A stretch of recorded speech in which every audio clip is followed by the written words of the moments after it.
So thank you all for being here, for joining for that film, which was, I know for me, a very powerful experience. And I always think when I watch a film like that, and when I read Garrard's book in the last couple of weeks, that it's a gift that writers and filmmakers give us to see the world from someone else's perspective and from someone else's experience. And so we're fortunate, very fortunate, to have a community to talk about the many issues that came up in the film that we all think about, and to have a really incredible panel here. So I want to introduce them all, and I'll start with Garrard, who you know a lot about. And I also encourage you to read his book. He is the author of the New York Times best-selling memoir, Boy Erased.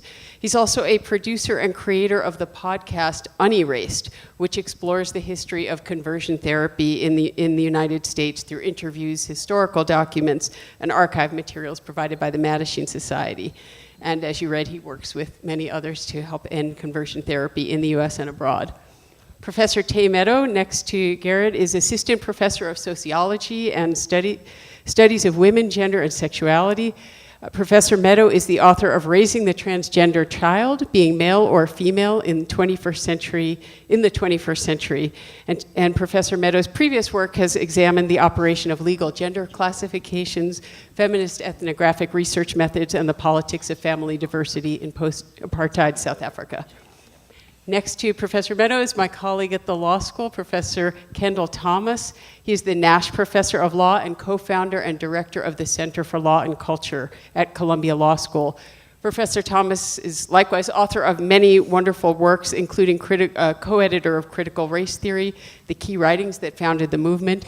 He's also a founding member of the Majority Action Caucus of AIDS Coalition to Unleash Power, Sex Panic, and the AIDS Prevention Action League, and was, I think, one of the founding originators of the AIDS Memorial in Greenwich Village. And next to Professor Thomas, we have Professor Elizabeth Castelli.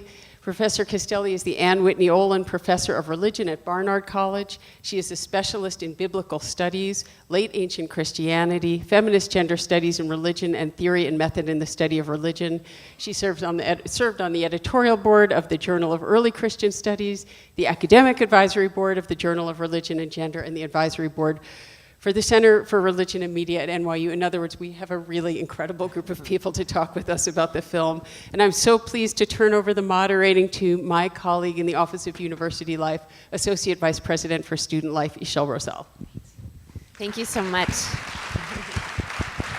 Thank you, everyone. It's great to see you all. Thank you for joining us for this evening, and thank you again to the panelists for being up here with me tonight.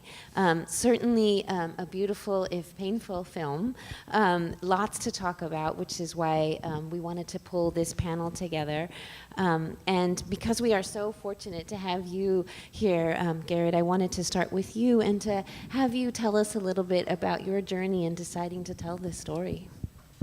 Yeah, I mean, as you know, I didn't sit through this film because it's very difficult to sit through it and watch a sort of more objective version of my life. You know, it's not interior like the memoir is, and so it's painful to watch Lucas, who, you know, is almost a silent actor in that film, doing that work, and he's so sweet. I just hate to see him be punished. So I didn't begin writing the book until I was in Ukraine. I was in the Peace Corps in Ukraine after the events in this film and in my book. I needed to get away and sort of understand the rest of the world and just, you know, wrap my head around what had happened.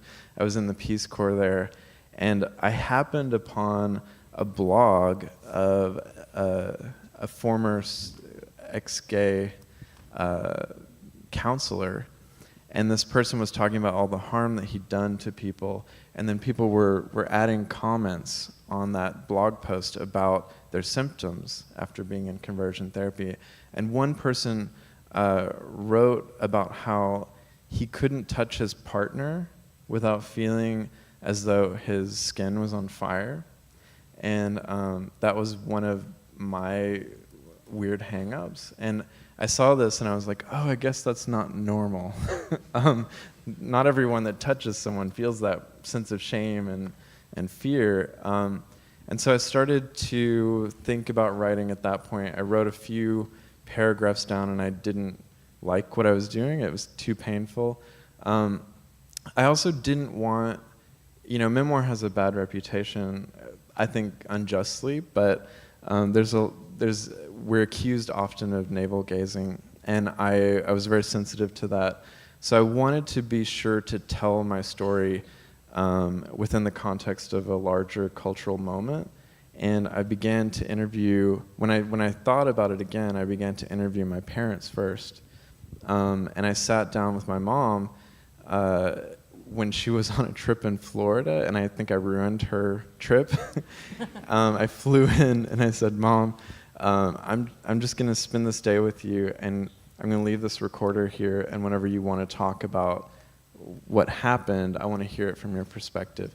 And so she started to tell me, when she was married at 16 to my father, and in this very patriarchal, world, and how they hadn't planned on being a preacher and a preacher's wife. My dad was called to the ministry, and so my mom, was forced to fit in to this role that she didn't feel like she was qualified for.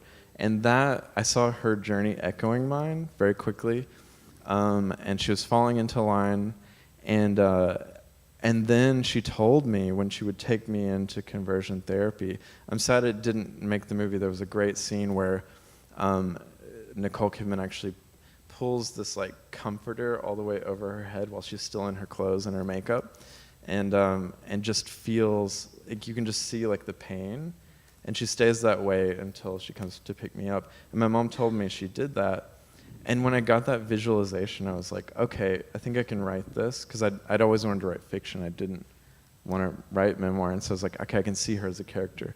And then I started to speak with John Smid, who is the real Victor Sykes in the film, and we became Facebook friends. That was awkward. And so we started, he was going through this really messy public apology. He wasn't saying the right things, and I was trying to guide him, which was strange. And then we were discussing why he did what he did, and I suddenly saw how this fit into a larger story of, you have to be careful when you tell these queer stories, because there's a myth that our community does this to ourselves, that because he was a repressed gay man, that it's an internal problem. And so in my book especially, I was very careful to chart out sort of the conditions that made him internalize his homophobia, and then enact that upon us. And when I got that, it just became a book. I don't know if that was too long. That's great. Yeah. Thank you. But actually, you talked about placing your story within a larger cultural moment, and I'm wondering if one or more of the other panelists want to talk about what this cultural moment is and how Garrett's story fits into that. I'll give it a try. I read the memoir, which I found powerfully affecting, and I recommend it to you all. And there are several moments in the book where you're describing your experience at Love in Action, and they're dated. Mm-hmm. And all of the entries are for 2004, which is the year that the Supreme Court decided the case of Lawrence versus Texas, in which the court, rightly, decided to overrule its earlier holding in the 80s in the notorious case of Bowers versus Hardwick, which upheld the constitutionality of anti-sodomy law. So 2004 was a watershed moment.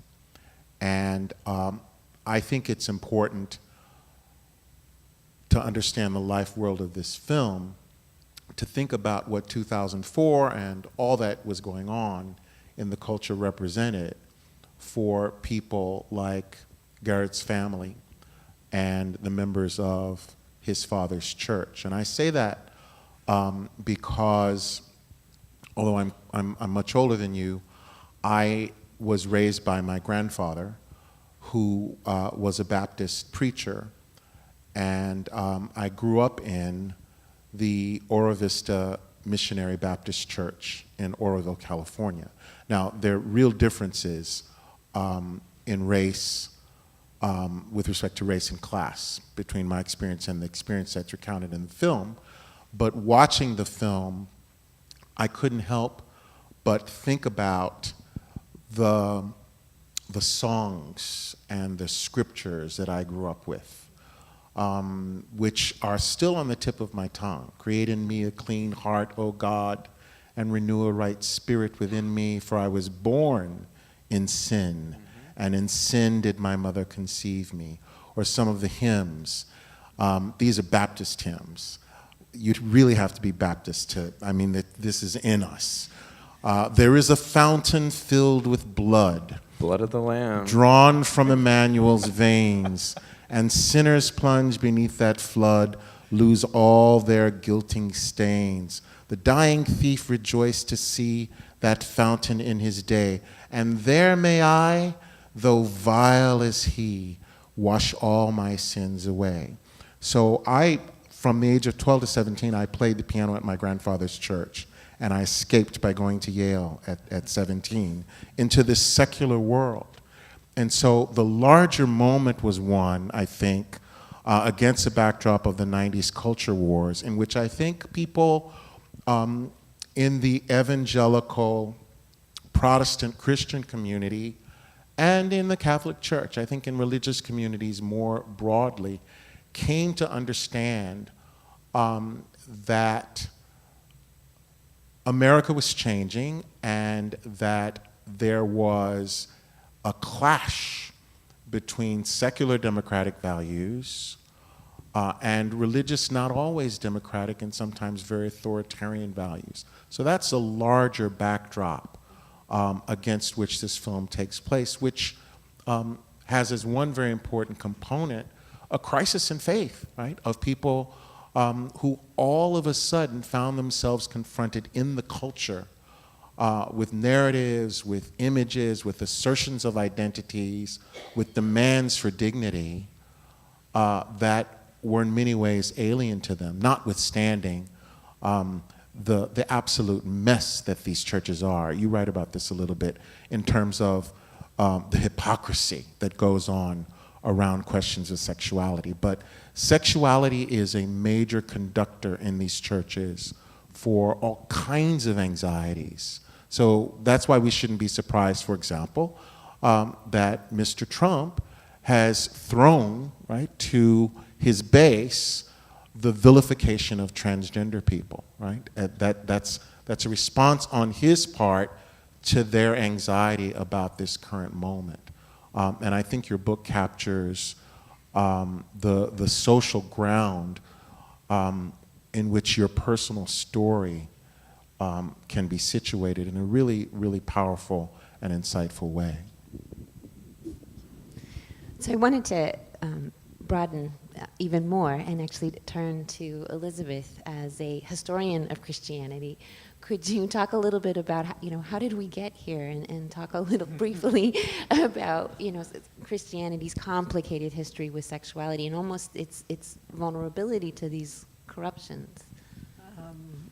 That's a big question. And I will say that a couple of things. One is I am a historian of Christianity, and I work in antiquity more than the contemporary world. And a lot of what is portrayed in the film is certainly a dimension of Christian life in the United States, not just in Arkansas or the South, but around the country. And it is also not the only version that exists, and I think that I am sometimes very attentive to the ways in which these sorts of representations come to stand for the whole, and would want, I hope in a broader conversation, not to minimize the memoir or the film's representation for representing your experience, but that there is a kind of bigger picture as well to keep in mind. And one way that I would attend to that is I'm very struck by, in this version of American Christianity, the centrality of the patriarchal family, marriage as a central institution for the church, et cetera, and how foreign that would be to the people that I study in Christian late antiquity, where marriage was a second best option because the much better option was a life of asceticism, of abandoning the patriarchal family for a different kind of family. And that's the family of the Christian community, lived in a life of renunciation. And so, the deeply anti-familial dimensions of the people that I study, the critique of the family, the idea that by entering into Christian community, you're entering into a different domain. So there's that piece. And then the second piece that I would add in is that we're living after the 19th century, right, when the idea of sexuality changed. Everybody's read their Foucault, right? and know that for a very long period of time within Christian history, sexuality was not something that inhered in people, as 19th century sexologists and 20th century psychoanalysts made us understand, but that sex was something that you did. And so your identity was not defined in the same way that I think as it is now, and that can operate in a couple of different ways. And so the way in which contemporary Christianity has sort of adopted the 19th century and early 20th century iterations of sexuality has worked in a kind of ironic way to impose a certain kind of confessional culture onto then the life of the Christian in this world. And you can see the tension all through the film around the confessional, right? That horrible moment after the sexual assault, and then the man says, I have to confess to you, and the public confessions that happen in this context. And to think about some of the histories there, I think is really important because of the way that how one speaks sex, right, in different historical periods and in this contemporary world changes over time. And so it's not, I guess I want to also make the argument that Christianity is not alone in having a problem around sex, right. So that we might not want to single it out as the one tradition with that problem, right? So true, so true. My husband's from Pakistan, and I always say, like, we ended up falling in love because we had similar backgrounds.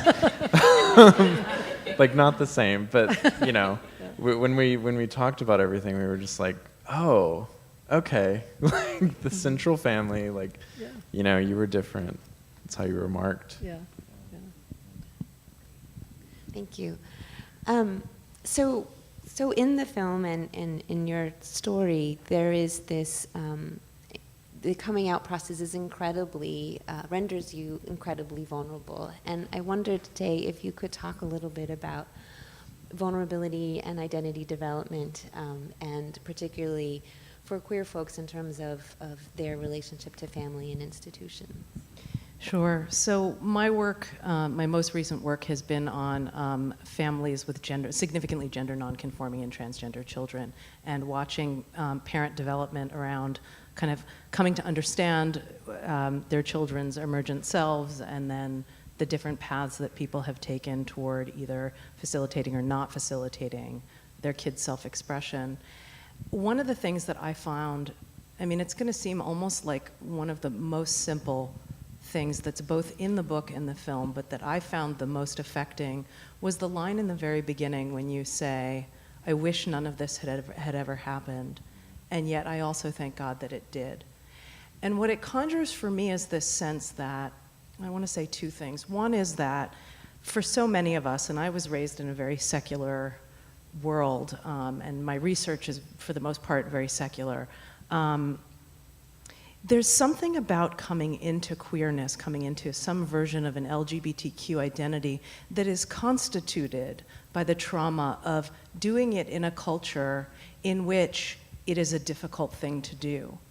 And one of the things that I love about your book is the lack of a move to sort of vilify or forsake the people that you engage with, even the most complicated people. Because the truth of the matter is all of us come into ourselves through interaction with others. And this is the second thing that I wanted to say, which is that, you know, I think often of the psychologist Winnicott, who wrote a lot about playing. And I have a 6-year-old, so I spent a lot of time thinking about the demands made on parents to invent fantasy worlds with children. And one of the things, and it's very exhausting, and one of the things that he says is that in fantasy, children try out what is possible in the world. And as the parent standing beside the child or interacting with the child, in every move that you make or don't make, in every assertion of self that you either validate or push away, you create what is possible in reality for a child. And so for those of us who grew up into versions of queerness surrounded by adults whose version of reality didn't have any room for that, right? We came into ourselves as impossibilities. And so I think we often think of vulnerability in terms of like, are you gonna end up being an alcoholic? Are you gonna end up being suicidal? Are you gonna end up having fractured social relationships? And those are the metrics we use for how bad that vulnerability can look. But at the end of the day, I think what we're really talking about is the extent to which we are able to believe at each step in our development that we are possible. And that vulnerability comes in the moments when the people that we most depend on in interaction to reflect us back to ourselves say, no, you're not possible. And so that, I thought about that a lot as I watched your film. And I didn't grow up, I was raised by atheists. And yet, there's so much commonality in these stories, so many moments in which parts of me were turned away from, right? And I think that's the thing, the thread, that's why this is such a powerful book, because you don't have to have been raised in a very strict religious tradition to kind of understand what that might feel like. And I know, Kendall, you started to talk about your own experience, but I wondered if you wanted to elaborate any more on your story. Well, I'm struck by one of the big headlines this week, which many of you, I'm sure, saw, was about the Southern Baptist Church and the recent revelation that over the course of 20 years, there have been at least 700 people who were victimized by some 250 or so ministers, lay workers, et cetera, in the church.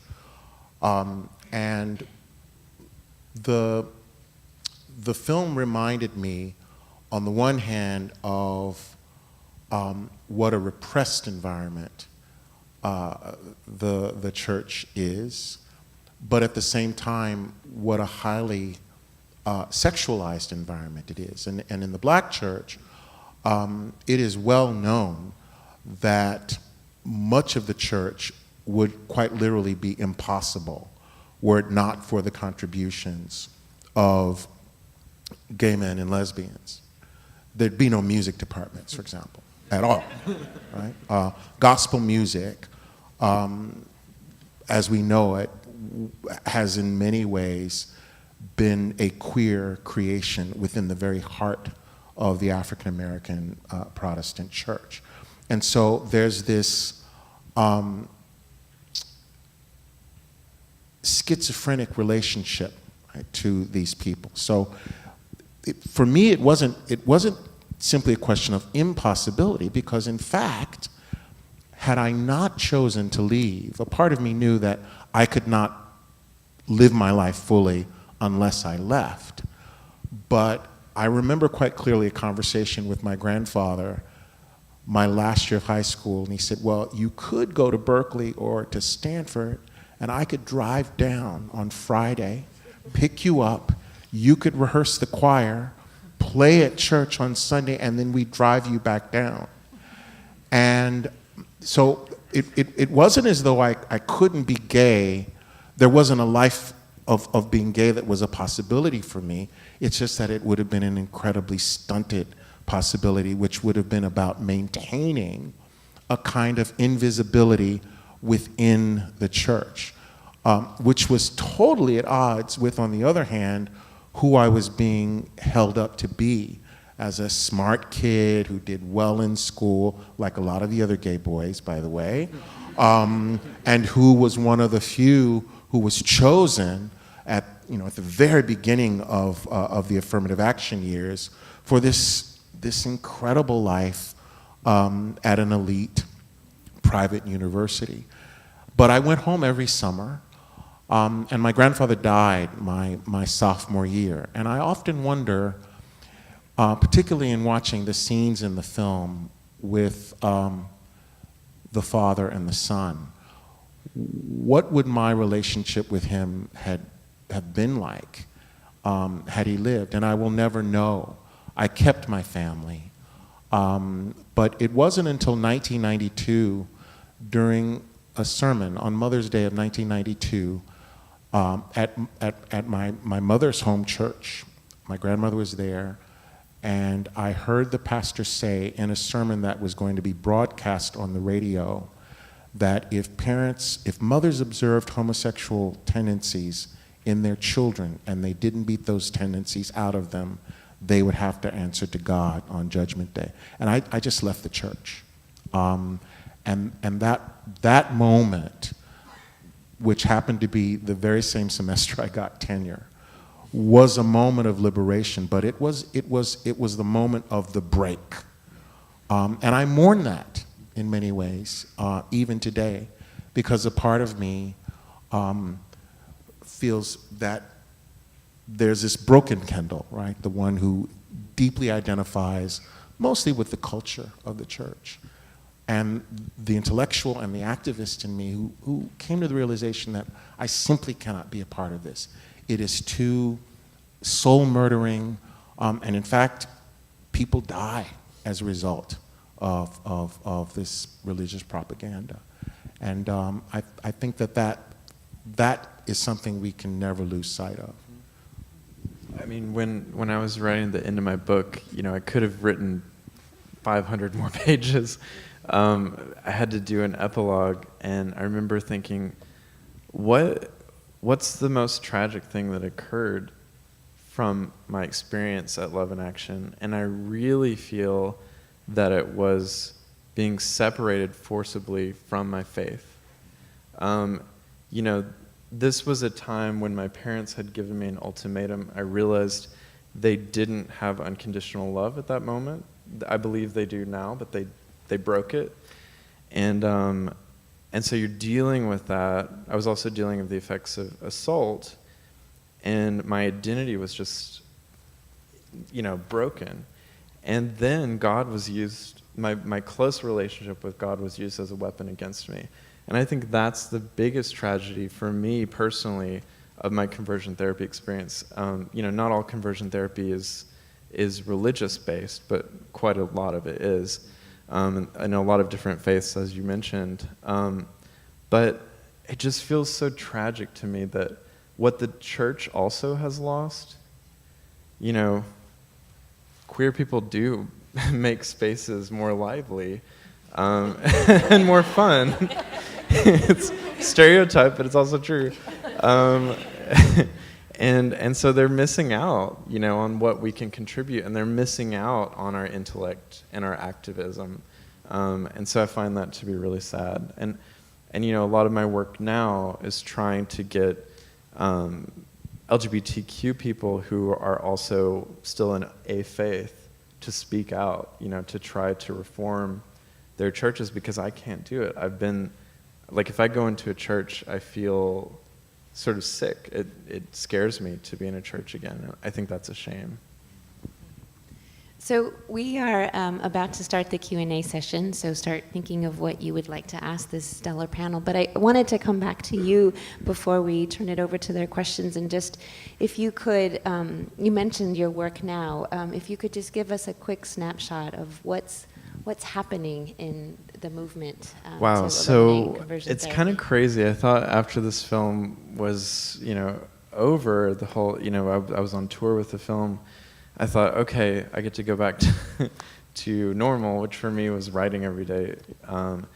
And I still do that, but I think this is the year when conversion therapy laws are really, really happening. There's a lot of momentum.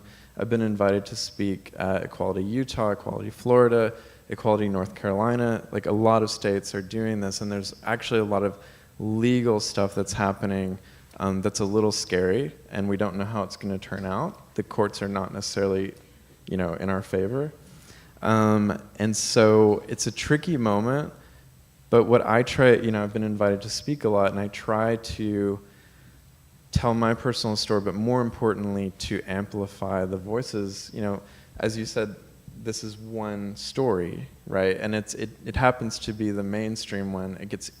It's easier to produce this kind of story. But what people don't always know is that, trans people, for example, are 3 to 4 times more likely to be sent to conversion therapy than gay or lesbian individuals. And people don't know that information. And so, a lot of my work is trying to find other people to speak out from their personal experiences to show that this is a community issue. And it's not just, it's primarily this type of facility is primarily a very white institution, but it's taking place in other churches. It's just, pastor to a church member, or, it's not, people aren't paying to go to these things in the same way. So I try to raise awareness, and to me, as an activist, my job is like every time a law gets introduced, whether it passes or not, that's an opportunity for press. It's an opportunity to get those voices out there, because when my parents were doing this in 2003, 2004, looking it up on I guess it was Yahoo at the time, dating myself, and they were looking up conversion therapy, and my mom said that most of the hits that she got were like pro-conversion therapy. It was like, here's what you do, here's where you go. And the churches that they were plugged into, Bellevue Baptist Church in Memphis, Tennessee, I always call it out, whenever they called them, they were like, oh, here's a brochure. And so, one of my main goals is every time there's a law introduced, even if it doesn't go in our favor, we can get that information out there. We can start really, amplifying other voices. And then if a parent happens to be reading the news or Googling right. conversion therapy, the first hits are going to be like, this movie and all the other activists that are working on this. Good. Thank you. So we're going to turn it over now to you all to ask questions of the panel. The way this is going to work is we'll take about 3 questions at a time, and then I'll turn it over to you all, and you all can decide which question you want to answer and who wants to answer which question.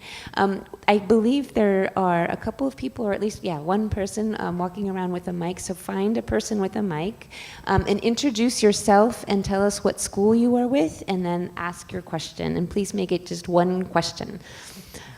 So do we have any questions out there? I see a hand here and here. I have a question. First, Gerard, great movie. You're a brilliant young man. Did you give your parents any grandchildren? You don't have to answer that. No. Hold. As a mother, as a physician and a mother of Columbia students, have you, and that's tied into the first question, I see all these children who are suffering. My son, when he was a junior year, had 7 suicides that year.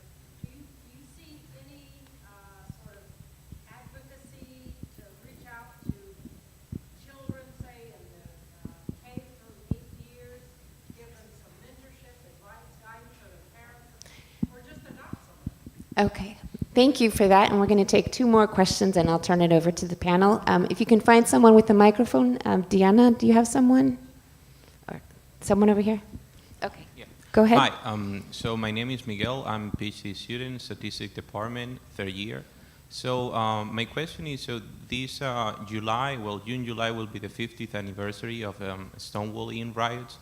And one of the problems that I'm finding right now, and I'm hearing more and more voices, particularly within the gay man community, is people that don't feel that they're no longer integrated within the community, and there are some forms of gay standards that they cannot satisfy.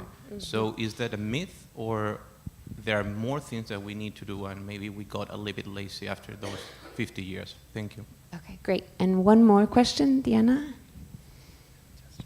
Hi, my name is Drew. I'm from the biomedical engineering. I'm a research scientist, and I'm a graphic novelist. So my question to you, Garrett, you said that you could not sit through this film. Did it ever happen to you that when this story is told in a different form of media, which is different from your own writing, maybe strongly connected, that you would have told something differently that was shown in the film? Great. Okay, so 3 questions. One on mentorship, one on integration within the LGBT community, and your storytelling. Anyone want to take any of those on?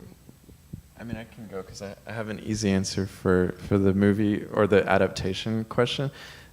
I just got an email from a German theater group that wants to do an adaptation of the book as well. And so, you know, I tend to think when you put a story out there, of course I had say in how the film was going to portray it, but when I was asked whether or not I wanted to write the script, I turned that down because Joel was very, you know, generous with me, but I was thinking, I can't, you know, the memoir was the way that I write it.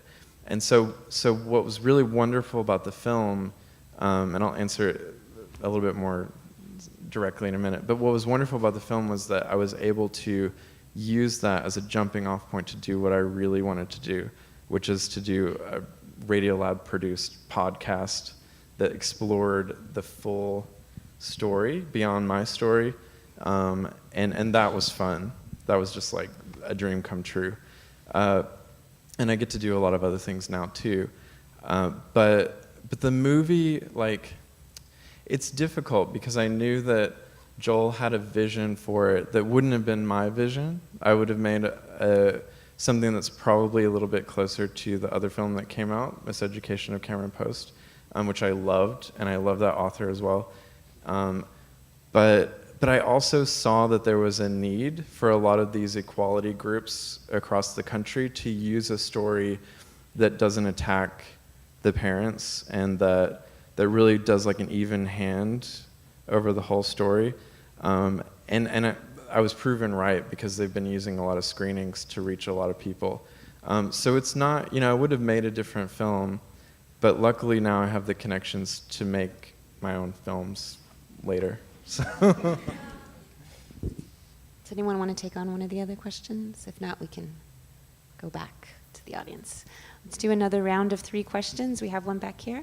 Your name and what school? Sorry. Hi, I'm Thomas. I'm a first year in Columbia College. I'm from Fayetteville. So, Fayetteville, Arkansas, sorry. So just a few hours away from Mountain Home. Is that? That's awesome. Yeah, I'm sorry. I've done a lot of research. Sorry.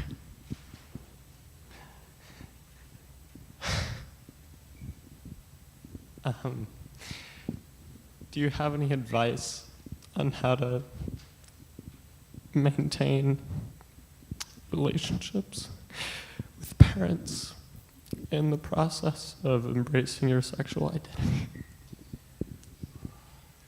Thank you. Thank you. Yeah, sorry. That's okay. No, it's great. Thank you. Another question? Over here, looks like.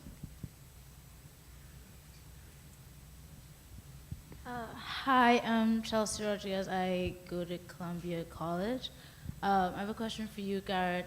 I listened to the podcast that you produced, and I was really shocked when I got to the 4th episode, and I heard John Smith's voice. I was like, how did you guys end up talking? I was really surprised when you mentioned that you were Facebook friends with him.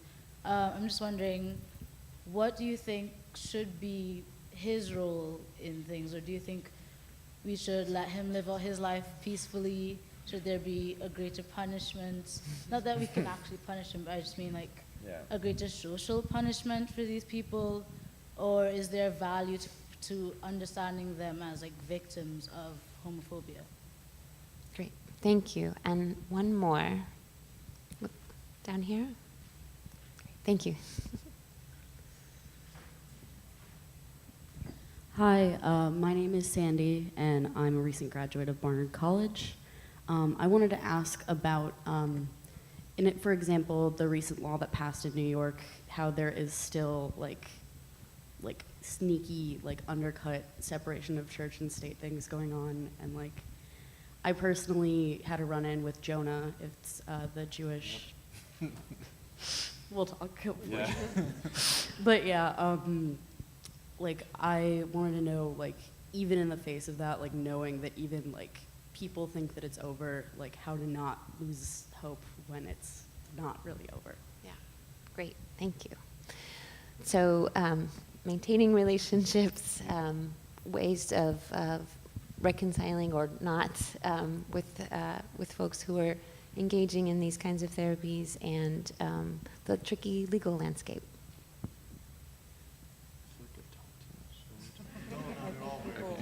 Okay. I can definitely try to talk about maintaining relationships. You know, I was really concerned in writing the book with making sure that everyone knew this wasn't meant to be a universal story. You know, I was very, very lucky that my parents loved me, and I knew that growing up, and I understood their worldview. And whenever they did something unforgivable, I had the decision whether or not to accept their apology. And they did offer apologies once I told them what had happened. I mean, they didn't even do research on this place. They were told there was an 85% cure rate. And so I had that opportunity, but I always try to, when I talk to high schoolers or people who are from a place like where I was from, that, you know, there's a certain level of toxicity in your relationship that you can't repair sometimes, and that's sad. But you know, we queer people are very good at making families, and you know, there are great networks that we can plug into, and it's not, you know, I don't think you can ever erase the tragedy of your family not loving you for who you are, but you know, if they made a big mistake and they start to come around, for me, I was in a place eventually where I could do that work, you know, to repair the relationship, but I wasn't always there. I went to Ukraine and didn't really talk to my parents for 3 years. It was sort of a punishment. Like, I mean, I learned a lot and I loved being in Ukraine, but it was sort of like I remember being in my host family for the first 3 months and thinking they couldn't find me even if they wanted to. This is wonderful. So that was necessary for me. But I do believe, in my personal experience, somebody like my father, who is budging ever so slowly, you know, he called last week and he said, "I just want you to know, again, I'm sorry for sending you conversion therapy. I don't know how I feel about whether or not it's a choice or not." And, you know, we go over this conversation all the time. But I maintain that relationship for 2 reasons. One, I can't stop loving him. I don't know why. And, you know, love, you can't really define that. And then the second one is that he is plugged in to a community of 300 people in his church who are important to me.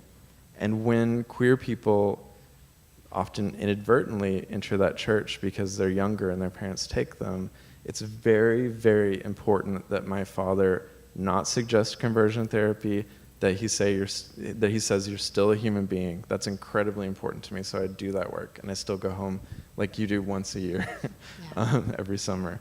The other question is how to deal with people like John Smid. I have a really hard time with that. I have a lot of anger that will never be resolved. No matter what that man does, I will never, like, personally want him to brag about his happiness. You know, I learned to mute his Instagram and all that stuff. He's happily married and he seems happy, and his husband is actually really nice, but I can't see it. So my task is not, I humanized him to a point to where we can understand the internalized homophobia that he's suffered from. But, you know, I do not, very, very rarely do I agree to sit with a former practicing conversion therapist on an interview. That is, you know how media works. That's the number one thing that they want us to do, and they want us to yell at each other. And I'm just not going to do it. And I'm also not going to do an apology tour for somebody like Alan Chambers, who ran Exodus International. I'm just not going to do it. So I think, you know, as an activist, you often have to put yourself in really uncomfortable situations to move the movement forward, but there's always a line. And I don't want, yeah, I mean, that man's responsible for several people's suicides. I don't want to ever gloss that over, and I think he should apologize for it every day of his life, honestly. Thank you. Wanted to, open it up to Tey. I'll add one thing, which is that I've spent the last 8 years doing research with families that have LGBTQ kids. And one of the things that I've seen many, many times over is that parents can change. Parents can be moved. They can make terrible decisions. They can say horrible, hurtful things. And they can do real lasting damage to their children.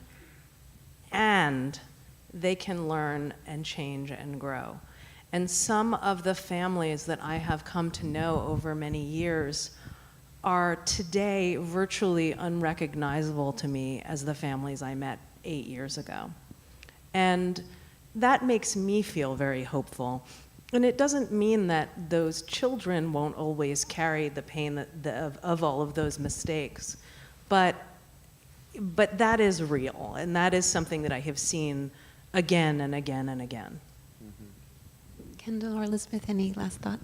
There was a time when, actually, the night I left to go to college, my mother told me many years later that she was thinking the very same thing that I was thinking, as a question, would I ever come back again? And my grandmother, to whom I was incredibly close, who was born in 1920 in Cowlick, Arkansas, she had to put up with a lot from me that put her into a perpetual zone of discomfort, right? I remember the first time I called her and I said, Phil Donahue, that tells you how old I am, Phil Donahue has asked me to go on to his show and talk about being black and gay. I'm going to do it. I just want you to know. Or the first time I published an article in which I reference the fact that I am a gay man.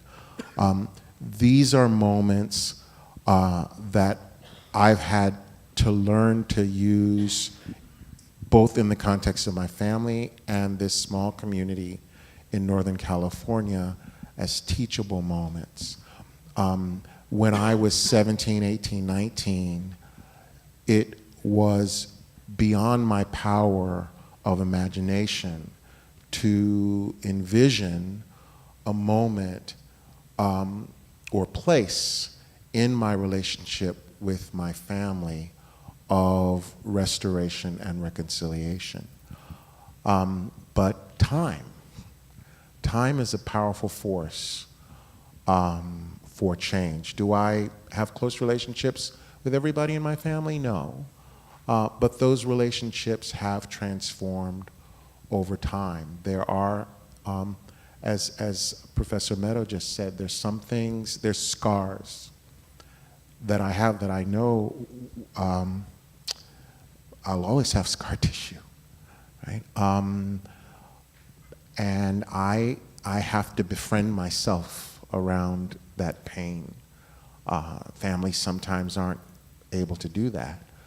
But in queer communities, we also fashion families and kinship networks of choice. And I think both the challenge and the opportunity is for us to view that as a resource and as a way of modeling new ways of human relationship that contribute something to our communities and to our world that we should value and that our communities and the world will come to value. I firmly believe that. And on the question of the John Smids of the world, I could have been a John Smid, right? I could so easily have made a decision not to leave and to have undergone an experience that would have led me to internalize the homophobia and then pass on that injury to others. So I'm hoping that there will be people who take the risk of exploring restorative justice alternatives to calling people out, to shunning them, because the motto of the restorative justice movement is hurt people, and there's a lot of woundedness in our communities, and some people are going to behave in ways that compound their harm by inflicting it on others. But what do we do with them when they come into a consciousness of what they've done? I would like to hold out the possibility of a restorative justice which holds them accountable, but at the same time recognizes that what they've done is a result, at least in part, of social forces that are larger than all of us. Thank you. Did you want to add anything else? No, okay, good. So we are at time, and so if you could all join me in a round of applause for Ixchel.